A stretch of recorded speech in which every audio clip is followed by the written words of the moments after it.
오늘 받으실 하나님의 말씀은 로마서 6장 3절과 4절 말씀입니다. 로마서 6장 3절과 4절 말씀을 우리 다 같이 합독하는 시간 갖도록 하겠습니다. 3절과 4절 말씀 같이 읽습니다. 시작. 무릇 그리스도 예수와 합하여 세례를 받은 우리는 그의 죽으심과 합하여 세례 받은 줄을 알지 못하느뇨. 그러므로 우리가 그의 죽으심과 합하여 세례를 받음으로 그와 함께 장사되었나니 이는 아버지의 영광으로 말미암아 그리스도를 죽은 자 가운데서 살리심과 같이 우리로 또한 새 생명 가운데서 행하게 하려 함이니라. 아멘. God is good all the time. I'm nothing with God. 정말로 그렇게 믿으십니까? 오늘 그 좋으신 하나님, 능력의 하나님, 사랑의 하나님 말씀으로 만나 뵙기를 주님의 이름으로 축원합니다. 오늘은 뜻을 정한 인생 411번째 시간으로 침례식에 맞춰서 침례식의 의미를 한 번 더 살펴보고자 오늘 침례식의 의미라는 제목으로 잠깐 말씀을 증거하고 침례식을 거행하도록 하겠습니다. 침례식의 의미를 전달함에 있어서 지난 시간, 오래전 바로 지난주가 아니라 뜻을 정한 인생 326번째 말씀이었었던 죽음과 부활이라는 이거 설교의 제목이 있습니다. 오늘 그 죽음과 부활에 전달되었었던 그 내용을 또 잠시 요약하면서 오늘 침례식의 의미를 전달해 보고자 합니다. 혹 가능하시다면 뜻을 정한 인생 326번째 말씀 죽음과 부활에 대한 설교를 여러분들이 한 번 더 리마인드해서 들어보면 굉장히 유익하다 생각합니다. 강력히 추천합니다. 우리 인생에 있어서 가장 슬픈 것이 있다면 죽음입니다. 죽음보다 더 슬픈 것은 없습니다. 그래서 수많은 인생들이 이 죽음의 문제를 해결해 보려고 노력하고 있습니다. 오늘도 수많은 의학이 죽음의 문제를, 수많은 과학이 죽음의 문제를 해결하려고 몸부림치고 있습니다. 그런데 죽음의 문제를 해결할 수는 없습니다. 이 죽음의 문제는 사실 예수님을 믿는 사람이나 예수님을 믿지 않는 사람이나 동일하게 피해갈 수 없는 것이 죽음의 문제입니다. 그럼 한번 생각해 보십시다. 이처럼 슬픈 죽음이 왜 우리 가운데 오게 된 것일까요? 왜 인간은 태어나면 죽어야 되는 것일까요? 죽음이라는 슬픔을 왜 우리는 겪어야 되는 것일까요? 죽음은 이 세상에서 가장 큰 슬픔입니다. 혹 사랑하는 사람의 죽음을 경험하신 분이 계십니까? 혹 여러분들의 인생을 살면서 어떤 사건이나 질병을 통해서 죽음의 위협을 경험해 본 적이 있으십니까?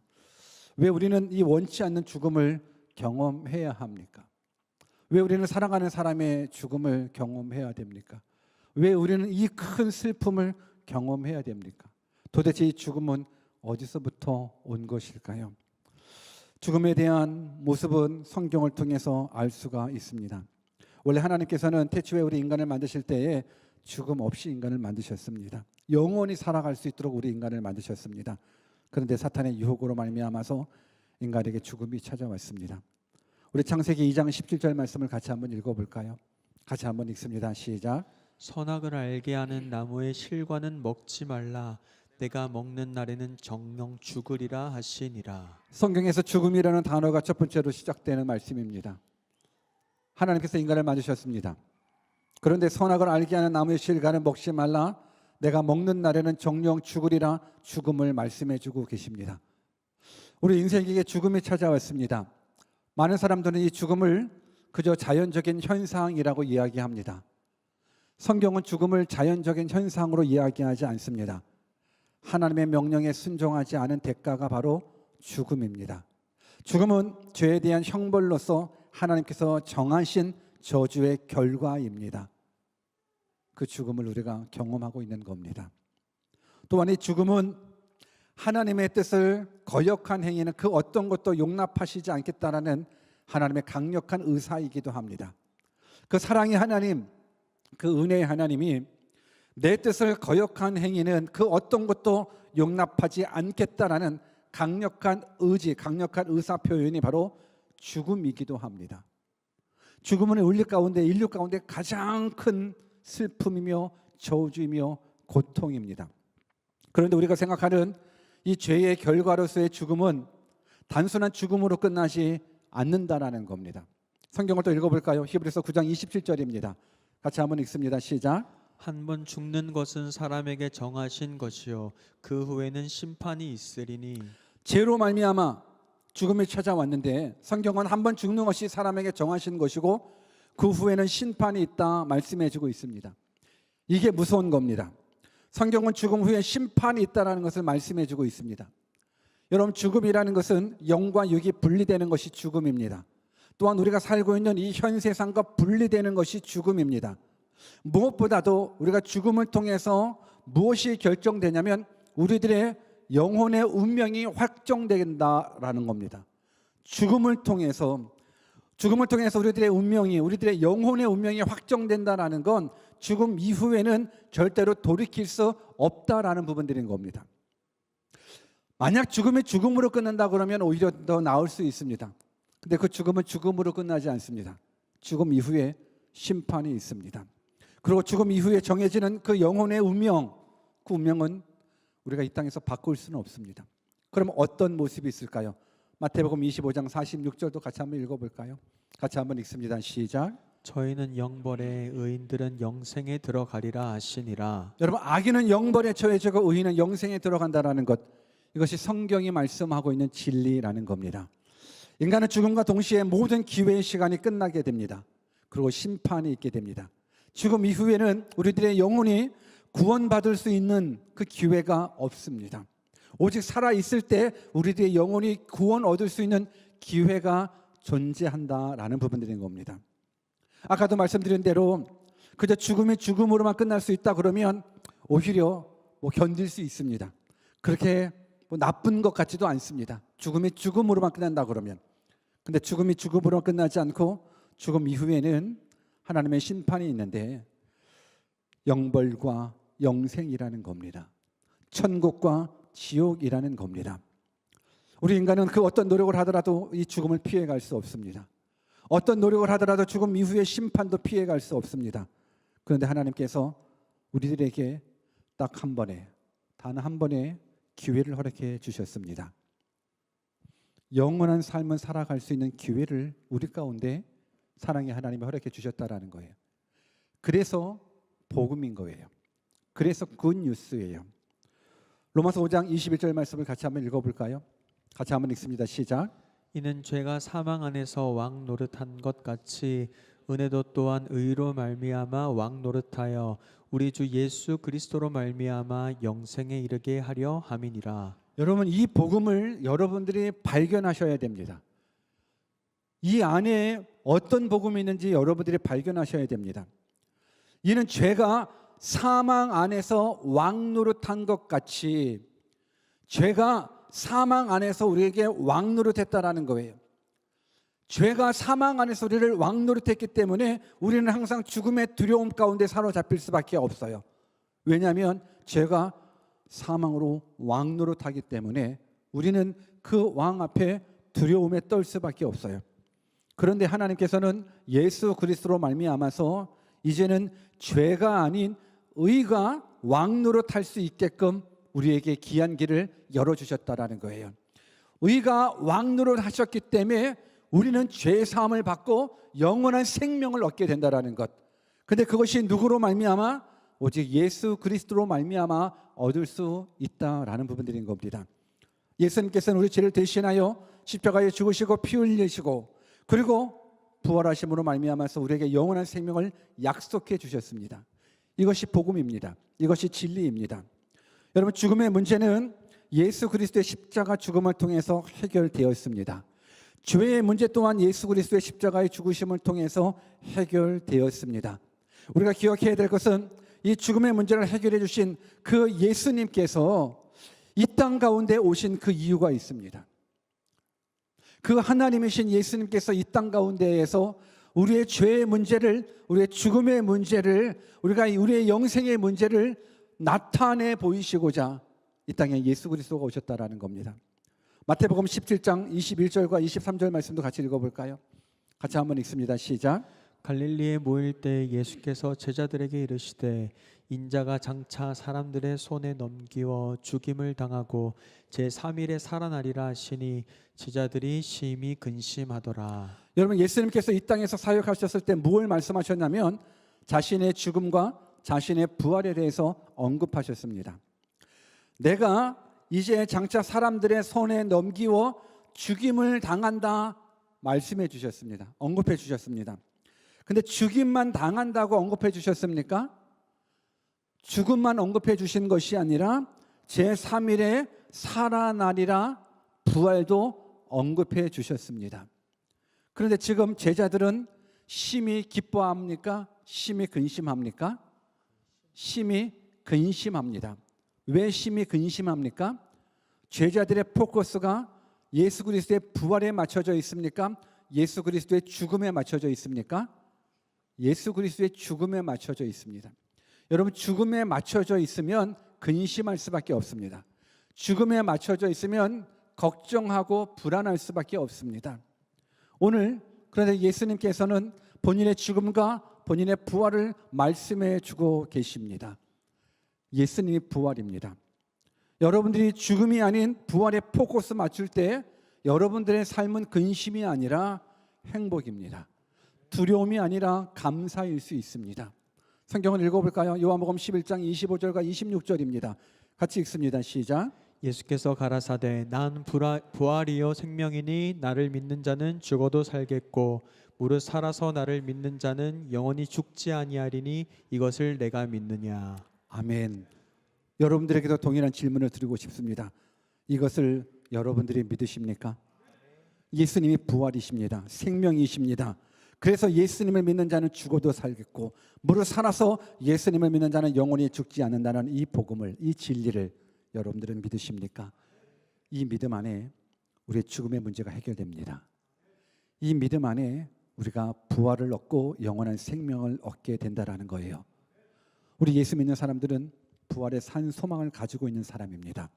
더 이상 죽음이 근심거리, 두려움거리가 되지 않습니다. 죽음은 영원으로 들어가는 통로에 불과합니다. 예수님 잘 믿는 사람들, 그냥 교회 오고 가고 하는 사람들 말고 정말로 예수님은 잘 믿는 사람들, 예수님이 부활이라고 믿는 사람들, 예수님이 길이라고 진리라고 생명이라고 믿는 사람들은요, 자신의 죽음 앞에 두려워 떨지 않습니다. 왜 그렇습니까?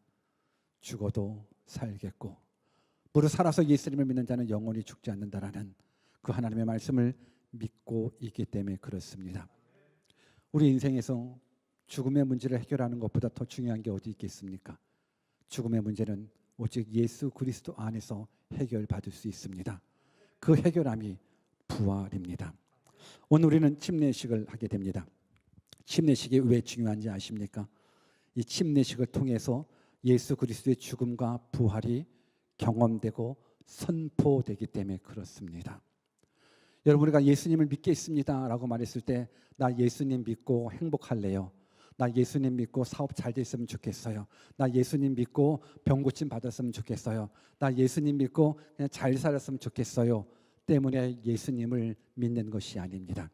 우리가 예수님을 믿는 건 예수 그리스도의 죽으심과 예수 그리스도의 부활이 나의 죽음이 되고 나의 부활이 되기 때문에 우리가 예수님을 믿는 겁니다. 오늘 본문 3절과 4절을 한 번 더 읽어볼까요? 같이 한번 읽습니다. 시작. 무릇 그리스도 예수와 합하여 세례를 받은 우리는 그의 죽으심과 합하여 세례 받은 줄을 알지 못하느뇨. 그러므로 우리가 그의 죽으심과 합하여 세례를 받음으로 그와 함께 장사되었나니 이는 아버지의 영광으로 말미암아 그리스도를 죽은 자 가운데서 살리심과 같이 우리로 또한 새 생명 가운데서 행하게 하려 함이니라. 아멘. 아멘. 이것이 진리입니다. 이것이 우리가 침례를 받는 의미입니다. 여러분, 그리스도인들의 침례는 성경적으로 보면 이스라엘 백성들이 출애굽할 때에 홍해 바다를 건너는 그 사건과 같은 맥락입니다. 물속에서 구원받은 그 일이 죽음에서 생명으로 넘어간 사건이기에 홍해 바다 사건이 침례라는, 홍해 바다 사건과 침례가 영적으로 같은 의미가 될 수 있다라는 거예요. 무엇보다 우리가 침례를 받는 것은 침례를 통해서 예수님의 죽음에 동참하는 거고 예수님의 부활에 참여하는 겁니다. 성경은 그의 죽으심과 합하여 침례 받은 줄을 알지 못하느뇨 말씀해 주고 있습니다. 이 말은 우리가 받는 침례가 예수 그리스도의 죽으심과 합해졌다라는 거예요. 예수 그리스도의 죽으심으로 누가 죽어요? 내가 죽었다라는 거예요. 나의 죄악이 죽고 나의 자아가 죽고 무엇보다 지옥 갈 나는 죽은 거예요. 예수 그리스도가 십자가 죽으실 때 나는 죽었습니다. 그 죽음을 우리는 침례를 통해서 고백하는 겁니다. 그리고 물속에서 나옴으로 말미암아서 예수 그리스도의 부활에 참여하고 있습니다. 결국 침례는 예수님의 죽음이 나의 죽음이요 예수님의 부활이 나의 부활임을 고백하는 행위가 바로 침례 의식이 되는 겁니다.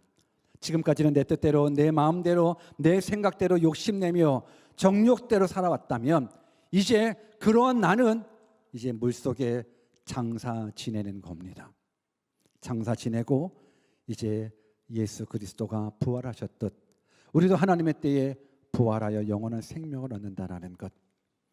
나는 예수님을 믿습니다. 나는 영원한 생명을 믿습니다.